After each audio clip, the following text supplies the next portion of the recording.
Welcome to Grimdark Shards. Gather close, Shard walkers. In the silence of an isolated agri-world, a humble soul chronicles the creeping dread devouring his home. Tonight, the lost diary of Ferens unveils a tale of mystery, tragedy, and terror. If you find this chronicle worthy, do leave a like as a sign of your approval. Share your thoughts and theories in the comments, and subscribe to join our ranks of Shard walkers. If you have not done so already, ensure you strike the bell of notification so you don't miss it when the next shard falls. You can also support our efforts on Ko-fi. Support is appreciated, not mandated. Now steel your souls and minds, for we are about to dive into this harrowing account. I have decided to start this personal journal on the third day of harvest season in our local year 234 by Imperial record 998.m41.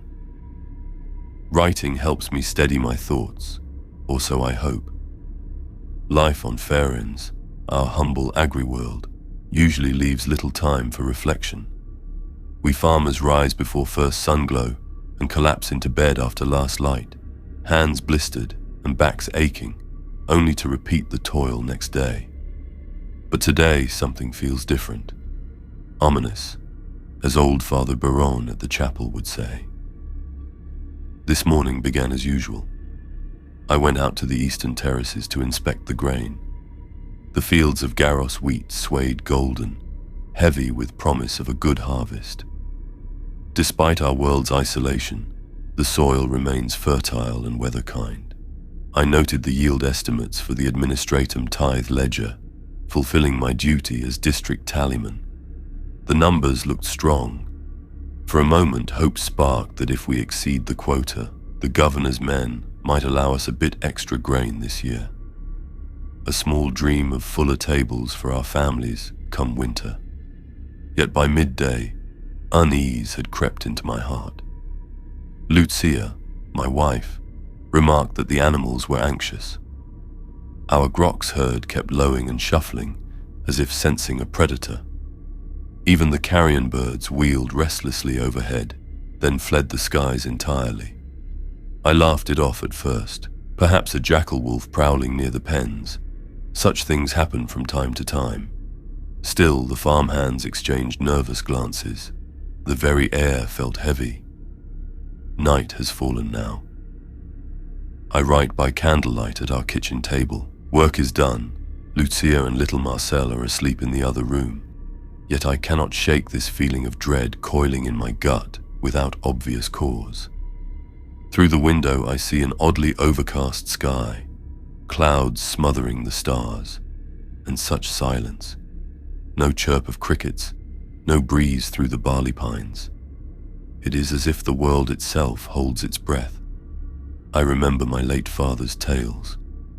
He fought as a guardsman in his youth and spoke of a prickling on his skin before a battle, a sense that something terrible was coming.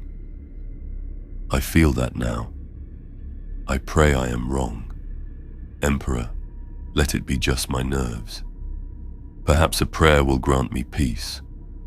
O immortal Emperor, shelter us in your light. Give us strength to endure any trial. I'll record these last lines and try to sleep. Maybe by morning, this uneasy veil will lift and life will go on as usual. We are ordinary folk, faithful and diligent. Why should any great horror befall us? Emperor, protect us, whatever comes. I was awakened in the middle of the night by screams. For a disorienting moment, I thought I was dreaming, until I saw the sky. Emperor, preserve us. The sky was torn open. Unnatural light flooded everything in hues of sickly green and violet. It was as if the heavens themselves had split apart above us. I rushed outside, joining neighbors stumbling from their homes. Our world was bathed in an eerie glow from a vast, jagged wound in the sky, pulsating with impossible color. It reminded me of an oil slick on water, Swirling purples and bruised blues shot through with veins of green fire. It felt alive. A pressure hung in the air, pressing on my mind like a silent scream. Marcel began wailing in the crook of Lucia's arms. Around us, people were falling to their knees in terror or prayer. At the hilltop chapel, Father Baron frantically rang the bell, calling everyone to take shelter and pray. Many of us did, huddling together and reciting the litany of protection through trembling lips. I recall Widow Carla clutching my sleeve, eyes wild, asking if this was the end of the world. I had no answer to give. For what felt like hours, perhaps it was only minutes, we endured that nightmare sky. I have heard distant tales of warp storms, but Ferens has always been far from such horrors. Why now? Eventually the celestial wound began to close, or at least dim. The violent colors ebbed, fading back toward normal night. Stars slowly blinked into view again. By the time the first pale dawn light crept in, only a faint crimson scar remained across the heavens, like the dying ember of some great fire. It still lingers even now in the morning sky, a thin red slash on the horizon. I fear it may never fully vanish. In the grey morning calm, our community is in shock. Many are convinced we witnessed a terrible omen or a manifestation of the warp itself. Father Baron insists it was a test of faith, urging us to remain devout. He led a dawn prayer once the panic subsided, and I mumbled the words with the rest, though my mind was elsewhere, still reeling. News from the larger town arrived on horseback at first light. Their Vox equipment, much like ours, had ceased to function at some point during the incident. They reported that the astropath in the governor's keep, our only sanctioned psyker, died during the night's event. He collapsed screaming about the endless night and did not rise again. With him gone, we have no astropathic link to the wider Imperium. We truly stand alone now. I write this as the sun climbs higher, though that red scar in the sky makes even daylight feel wrong. Fear is palpable in every face. Some whisper that chaos itself has cast its gaze upon us. To speak the word openly is heresy, but terror spawns bold tongues. Others suspect some alien weapon or unexplained natural catastrophe. All I know is that Ferens will never be the same after last night. Lucia is trying to keep Marcel occupied with chores and hymns, anything to distract from our fear. I too must focus. I have duties to attend. The village elders and Adeptus Administratum overseers are meeting at midday to decide on any next steps. Perhaps they will have guidance, or at least comforting lies. What scares me most is the uncertainty. If this was warp-born, will it happen again? Is it truly over, or just the beginning of a greater nightmare? The Emperor's light feels distant this morning. Staring at that red gash in the sky, I have never felt so small and powerless. Still, I thank the Emperor that we survived the night physically unharmed. Many will bear mental scars from witnessing such horror, but we are alive. I can only pray that this was an isolated event, and that in the days to come, normalcy will return to Ferens. Throne of Terror, keep us in your grace. We will need it now more than ever. Over a week has passed since the night the sky tore open. The initial panic has faded, and we've attempted to resume our routines, but an uneasy pall remains over Ferens. I haven't written in days, partly due to exhausting work. The harvest won't wait for calamity, and partly because I've been wrestling with the creeping fear that something else is wrong. Yesterday, while surveying the eastern fields, we found a baffling phenomenon. A large circle of wheat, about 30 paces across, was withered and black as if burned to ash, yet there were no scorch marks and the surrounding crops were perfectly healthy. The soil within that circle was dry and cold to the touch, utterly lifeless. None of us had ever seen blight or disease work in so precise a pattern, overnight no less. The farmers muttered about witchcraft or a curse on the land. We swiftly sent for a tech priest to inspect it. Adept Ferris arrived with his incense and servo skull, examined the dead circle, and claimed it might be a pocket of irradiated gas from deep below or a quirk of soil pH. He tried to sound confident, but I noticed the twitch in his augmetic eye and the way he hurried away while chanting a machine god prayer. Even the Mechanicus has no easy answer for this. After Ferris left, taking our Vox equipment with him for repair, old Joram the field hand spat and made a sign against evil. We burned the dead crop and carried on, but whispers of warped taint passed through the work crews. Then last night, another unsettling incident. One of our plough groks was found dead in its pen come morning, an enormous bull groks, healthy the day before. At first we assumed illness, but its carcass, Emperor help us, it looked mummified. The beast's flesh was drained of blood and moisture, skin shriveled tight over bones, eyes sunken into skull. It was like it had been dead for weeks, not hours. Young Peter, the farmhand who discovered it, promptly emptied his stomach at the sight. There were no wounds, no signs of predation or poisoning that we could tell. Whatever killed it did so in a way I cannot fathom. We dragged the carcass off for incineration. Father Beron came to sprinkle holy water and lead a prayer at the barn, just in case unclean forces were at work. He did not say the word demon, but I saw the worry in his eyes. People are frightened. We've had occasional predator attacks or livestock sickness before, but nothing like this. The Grox's death has everyone on edge. Some are locking their doors early, clutching their talismans tighter. At supper, Lucia tried to lift my spirits with small talk and Marcel's childish antics.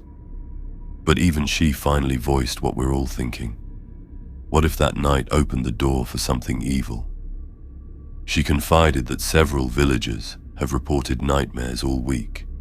Dreams of dark shapes stalking the fields, of the sky bleeding red. Children wake in the night crying about whispers in the walls. Lucia hasn't shared her own dreams, but I can tell she's not sleeping well. I tried to reassure her, and myself, that there are plausible explanations. Strange atmospheric effects after a warp disturbance could blight crops or disorient animals. Such things are recorded in old folklore and texts. We mustn't leap to talk of witches and spectres. Superstition can kill as surely as a las gun, Father Beron likes to say. I even forced a chuckle, suggesting perhaps a pocket of bad air or a parasite killed the groks. My wife nodded, but worry still clouded her face. Privately, I am less sure. Each night I triple lock our doors and windows. I've started keeping my father's old las pistol within arm's reach, though I've rarely had cause to fire it. I feel somewhat foolish. What am I expecting to fend off? Yet the unsettled feeling grows. When I step outside after dusk, I find myself peering at the rows of tall wheat and corn, expecting something. I don't even know what.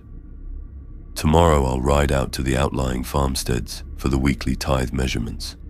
It will give me a chance to check on those families and see if they've experienced these strange phenomena too.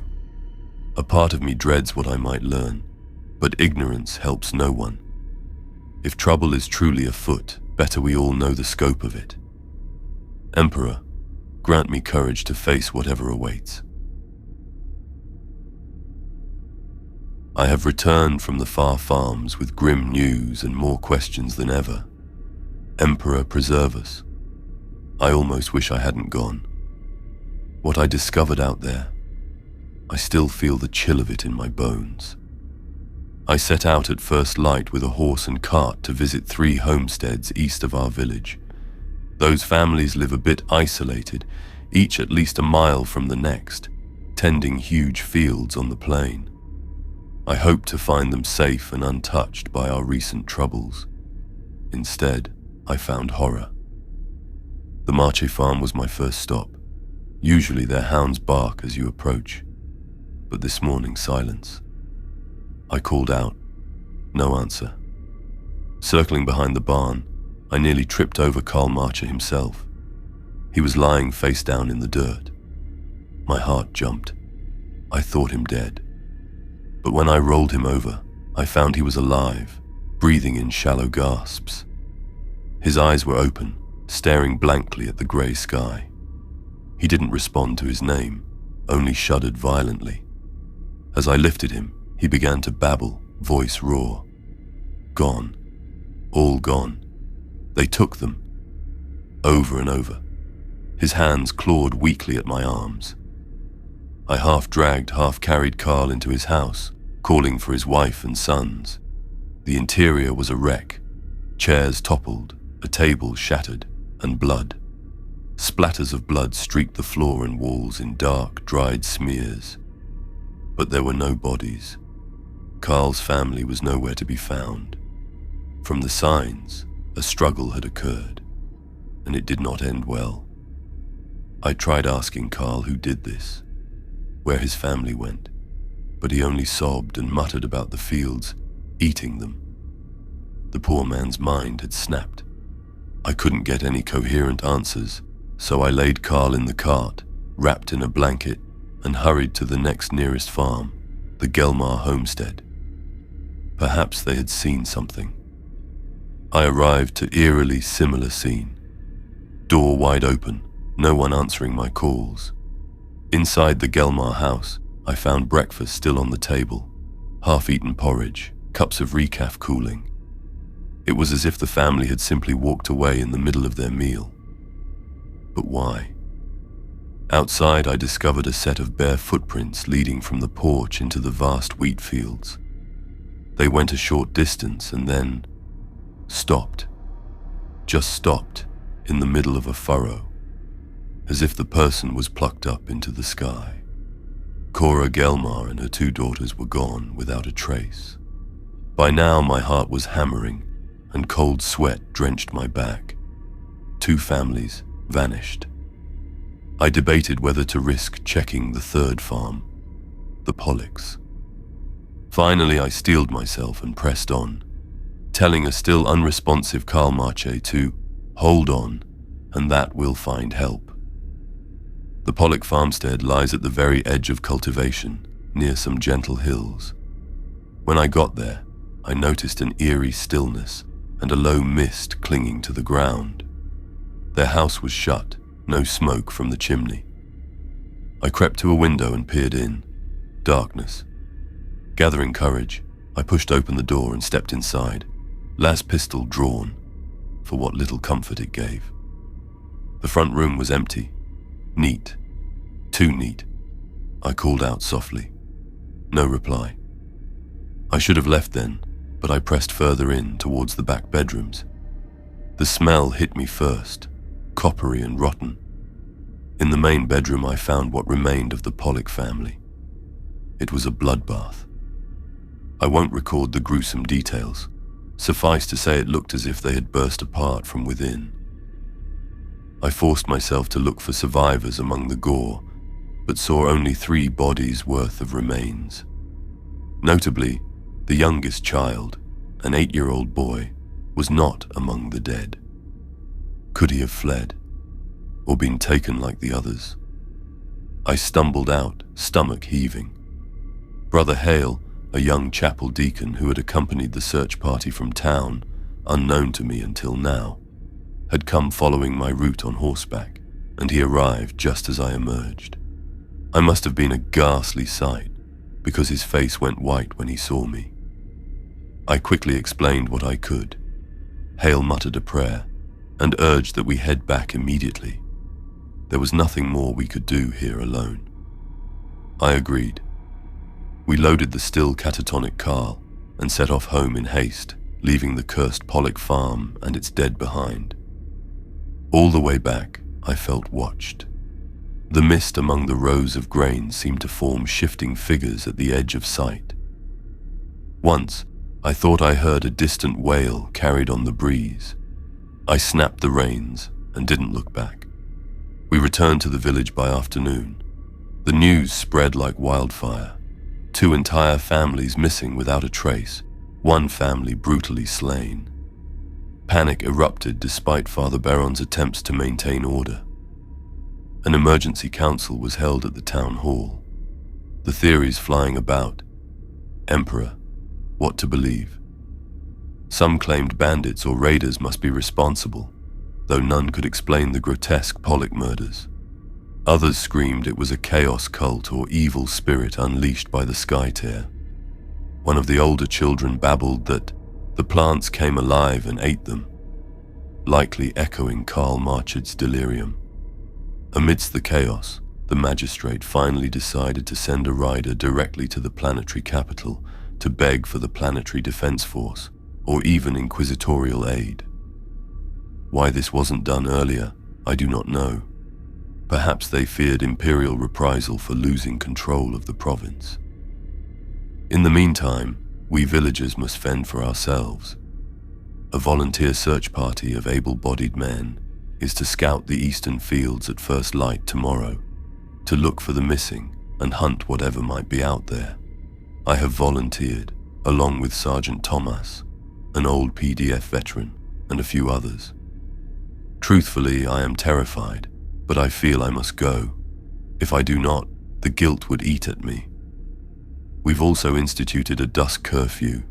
Everyone is to stay indoors at night behind locked doors. Father Baron led evening prayers and a candlelit vigil in the chapel, pleading for the Emperor's protection. The whole village turned out. Whatever one's piety before, all souls are fervent now. Lucia begged me to reconsider going with the search party. Tears in her eyes, she pleaded that I remain to protect our family instead. I almost yielded to her, but duty and perhaps a grim sense of fate compel me. I kissed her and Marcel and promised I would come back. Emperor willing, I will keep that promise. I write this by lantern as I prepare my equipment for dawn. My hands tremble despite my resolve. I have seen fear in the faces of my friends and neighbors, and I fight to keep it from consuming me as well. Whatever caused those people to vanish or die, be it human or hellspawned, we will face it together tomorrow.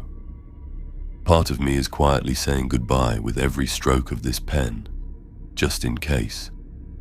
If I do not write again, Emperor forbid, let it be known that I tried to do my part. The Emperor protects. I must believe this. I survived. Emperor knows how. I am the only one who returned from this morning's search expedition, and my soul quakes at the memory of what we found. My thoughts are jumbled and horror-soaked, but I will record what I can before my courage fails. At dawn, 5 of us set out: Sergeant Thomas, our leader; Galen, a brawny farmhand armed with a heavy sickle; Arlo, the miller's son with an old shotgun; Brother Hale, insisting on coming to lend spiritual support; and myself. We followed the route back to the eastern homesteads under a grey, misty sky. The fields were deathly quiet. We reached the Pollock's farm first. The plan was to look for the missing Pollock boy and any clues about the attackers. Mist clung to the ground, muffling our steps. Inside the farmhouse, the massacre was just as I had left it. Brother Hale gagged at the gore spattered across the walls. We confirmed again that the young boy was not among the dead. As we moved through the property, Sergeant Thomas muttered that something felt off. Why butcher one family so violently, but spirit away others without bloodshed? We feared the worst for the missing, but we had to know. Behind the Pollock house stretches an expanse of wheat fields and scattered scarecrows. As we fanned out to search, Galen shouted for our attention. He had come upon what looked like a scarecrow on a wooden post, but it wasn't straw. It was Serena Gelmar, the missing mother from one of the other families. They had tied her corpse to the post in a grotesque pose, arms out as if in mocking imitation of the Emperor's Aquila. She'd been dead at least a day, limp and pale. Pinned to her dress was a scrap of parchment marked with a strange symbol in dried blood. It was not the 8-pointed star of chaos, thank the throne, but some crude eye-like glyph with an X slashed through it. None of us recognized it. We cut Serena's body down gently, mouths set in anger and sorrow. This was a deliberate display, a message of terror. We barely had a moment to speculate on its meaning when Galen hissed, "Over there, someone's here." We followed his gaze. Through the wavering mist, a small figure stood among the tall wheat about 20 yards away. It was a young boy, the Pollock lad, alive and alone. He stared at us, eerily still. Relief surged through me. Thomas lowered his weapon. "Boy, you're safe now, come here." The child didn't move or respond. Brother Hale stepped forward, invoking the Emperor's name and beckoning kindly. At the mention of the Emperor, the boy's expression twisted into a mask of pure hate, far too malicious for any child. A chill ran through me. Suddenly, he let out an inhuman shriek. The sound was piercing, unnatural, making the hairs on my neck rise. The wheat around us erupted with shapes. People, ragged, feral people, burst from the fields on all sides, screaming and attacking. They had been lying in wait. I glimpsed faces of some of the missing villagers among them, twisted in crazed grimaces. Cultists, madmen, or perhaps our own folk driven insane and feral. I cannot be sure. They fell upon us with rusted knives, scythes, and sickles. Galen went down almost instantly, a wild-eyed woman clawing and stabbing at him with a jagged piece of metal. He let out a horrible gurgling cry and collapsed in the furrows. Arlo managed a shotgun blast that tore one assailant apart, but a half-dozen others swarmed him, dragging him screaming into the rows of grain. Sergeant Thomas bellowed orders. Then one of the attackers, a gaunt man with black pit eyes, lunged at Brother Hale. In a flash, a thin wire garrote was looped around Hale's neck from behind and yanked. I heard Hale choke, his recitation of prayer cutting off in a bloody gurgle. Thomas fired his lasgun point blank, blasting the gaunt man off the deacon, but Hale had already collapsed, clutching at his throat and gasping. "Fall back, to the house," Thomas shouted. He grabbed my coat, snapping me out of my terror fog. We staggered backward together, firing wildly into the mob of figures closing in. I saw at least 2 cultists drop from Thomas's shots. I fired my last pistol until it whined empty, unsure if I hit anyone. The wheat field was aflame with muzzle flashes and the screams of the dying. As we neared the farmhouse yard, a dark shape hurtled out of the mist between Thomas and me. I caught a glimpse of a young girl's face, one of the missing Gelmar daughters, her features contorted in rage as she swung a sickle. Thomas shouted a warning, but the girl was faster. The curved blade slashed across his abdomen. The sergeant gasped and fell to one knee, blood soaking his coat. With a snarl, he raised his lasgun and punched a shot through the girl's chest, sending her reeling. He then grabbed my shoulder and shoved me hard toward the house. "Go! Run!" he roared. I stumbled and fell as more shapes converged on Thomas. I'll never forget his final bellow. "Emperor, guide my soul!" before they were upon him. I think he detonated a grenade at his belt, because an explosion flung me forward and a hot wind blasted past, then silence. I don't clearly recall how I escaped after that. I was half deafened, crawling through trampled wheat and smoke. My mind a blur of fear. I just ran blindly into the fields away from that hellish scene. I remember the world fading into a haze of grey mist and golden stalks. Once, I tripped and fell face first in the dirt. Lying there, I became aware of a presence nearby, a shadow in the fog looming over me. Through ringing ears, I heard a distorted whisper or laugh, I'm not sure which. In the haze, I saw vaguely humanoid shapes swirling, and eyes, so many eyes glittering down. Whether it was reality or my terror playing tricks, I cannot say. I screamed and swung my pistol like a club at empty air. The next thing I knew, the presence, imagined or not, was gone, and I was stumbling to my feet in an empty patch of field. Eventually, by pure luck or instinct, I found the road. No attackers followed that I could see. The sun was high by then, burning away the fog and revealing only lonely, blood-stained rows of wheat behind me.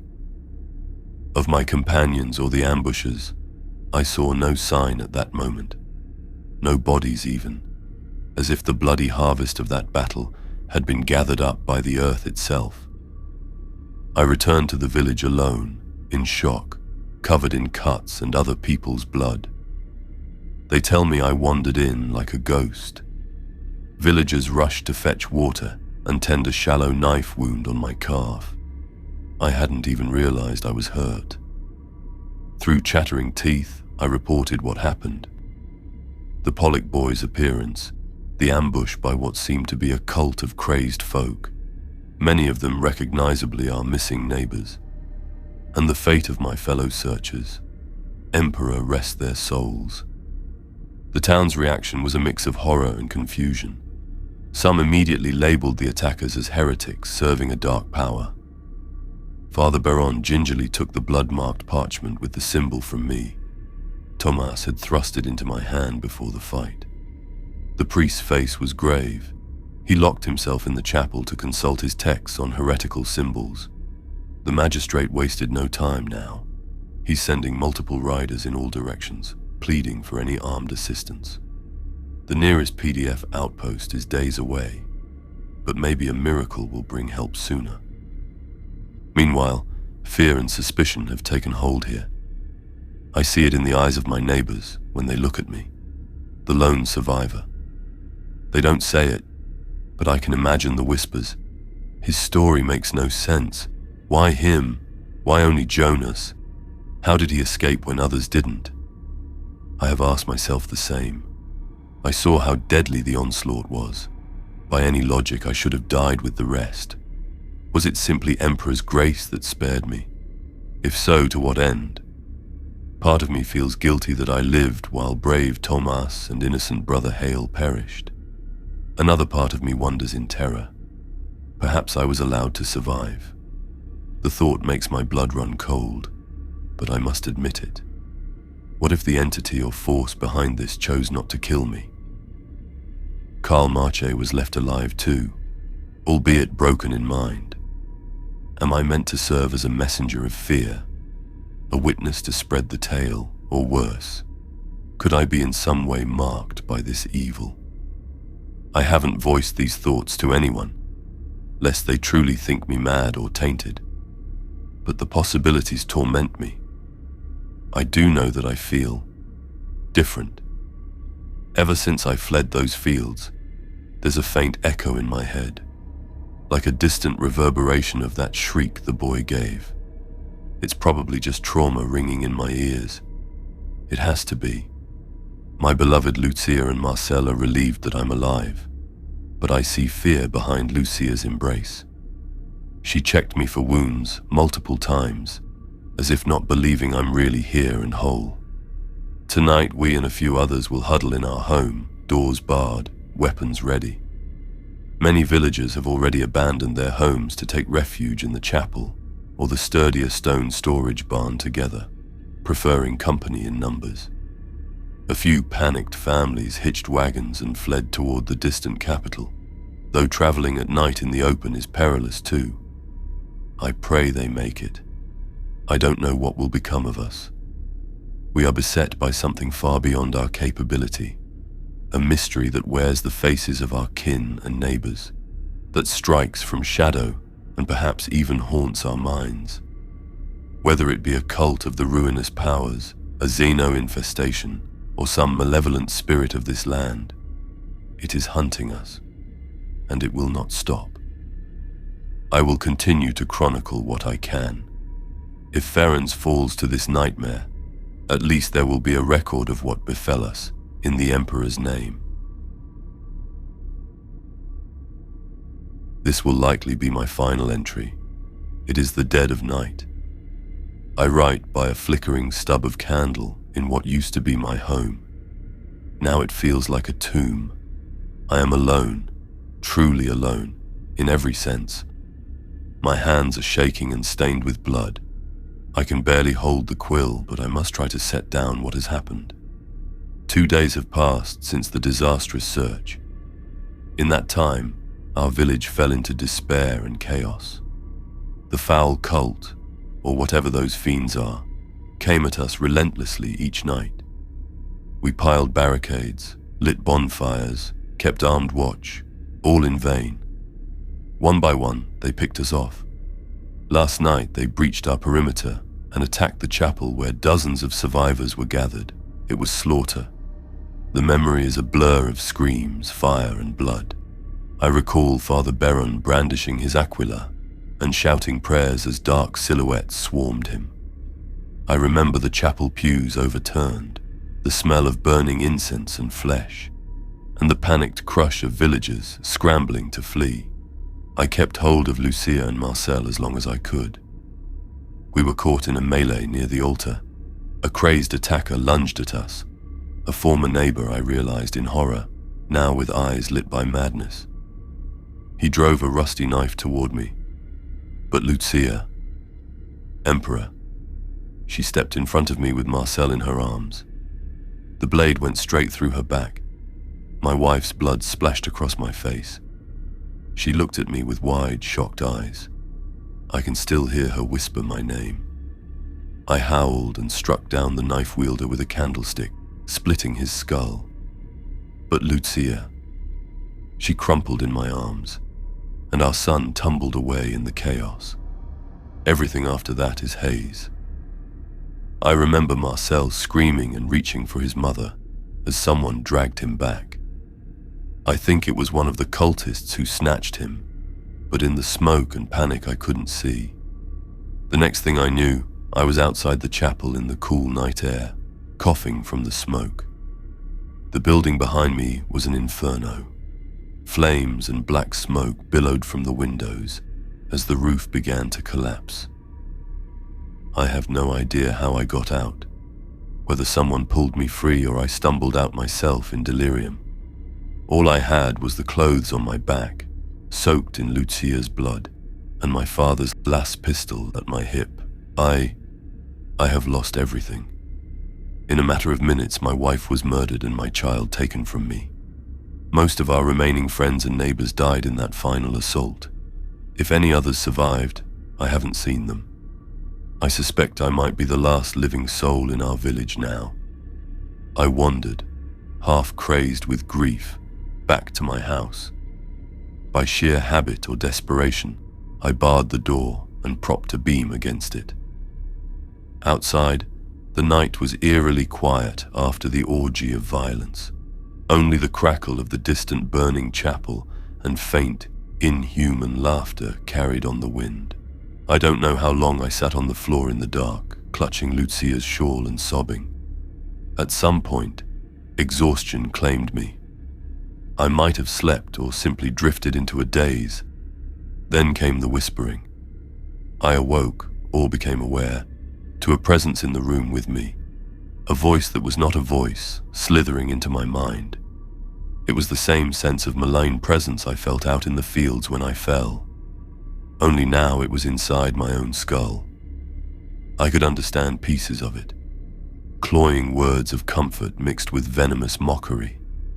It praised me, taunted me, offered to end my pain if I would just let go. In that dreadful moment, clarity struck. The enemy was not only around us, it was inside us. or at least inside me. Perhaps it wormed its way into my soul the night the sky tore open, or during my moment of terror in the fields. I suspect now that the strange events, the cult's rise, all of it was the work of some intangible corruption that seeped into Ferens.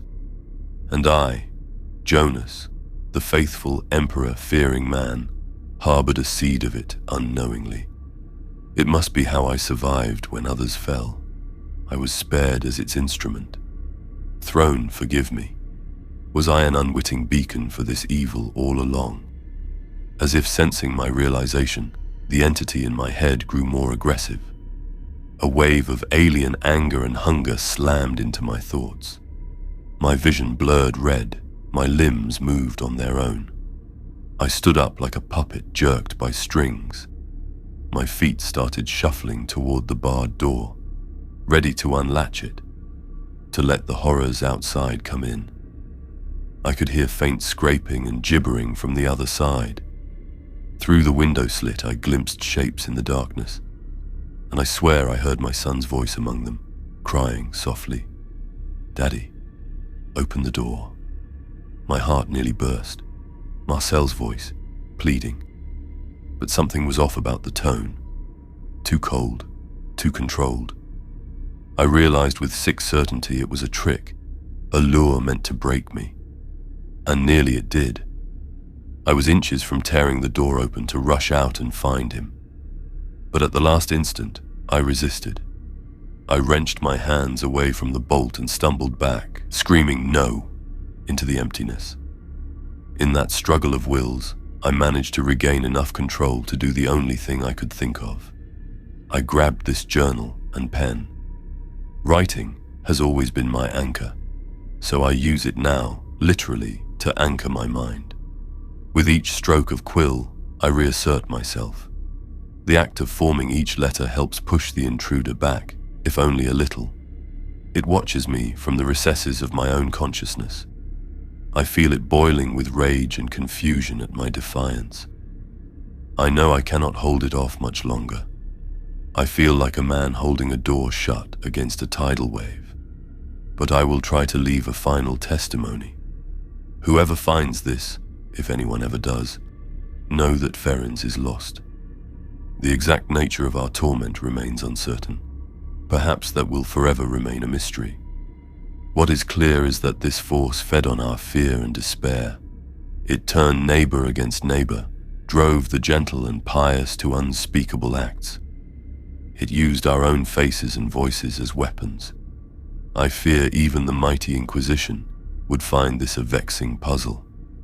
How do you fight an enemy that can hide within your very populace, within your own mind? If any Imperial authority reads this, I humbly advise you, burn Ferens to ashes. Let this place be purged with cleansing flame, for there is nothing left to save, only a darkness that will spread if given the chance. Know that as a loyal Imperial citizen I understand why. Perhaps that is the Emperor's mercy for us now. As for me, I will deny this evil its prize. It wants to use me, maybe to escape this planet via the next off-world responder, or to perpetuate its vile work further. I will not allow it. I have enough energy in my last pistol for one last shot, and I have reserved it for myself. My hands are my own long enough to do this last duty. The whispering in my head has become a furious roar. It knows what I intend. It thrashes inside my skull, flooding me with visions. Images of Marcel crying, of Lucia reaching out from death, trying to sway me. It's lying. I grit my teeth and continue to write, focusing my mind. Emperor, give me strength one final time. My candle burns low. Shadows creep in from all corners. The things outside scratch and giggle, anticipating. Or perhaps that scratching is coming from inside the walls of this house. I can't tell reality from hallucination anymore. No matter. To whoever finds this diary, bear witness to what happened here, and speculate, if you will, on our fate.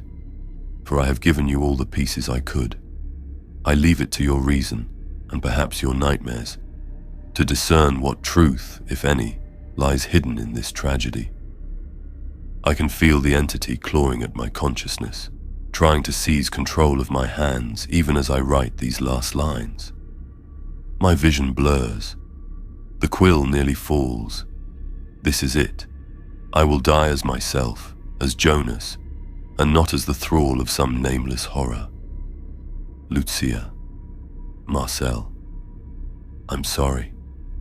I love you. Emperor, receive my soul.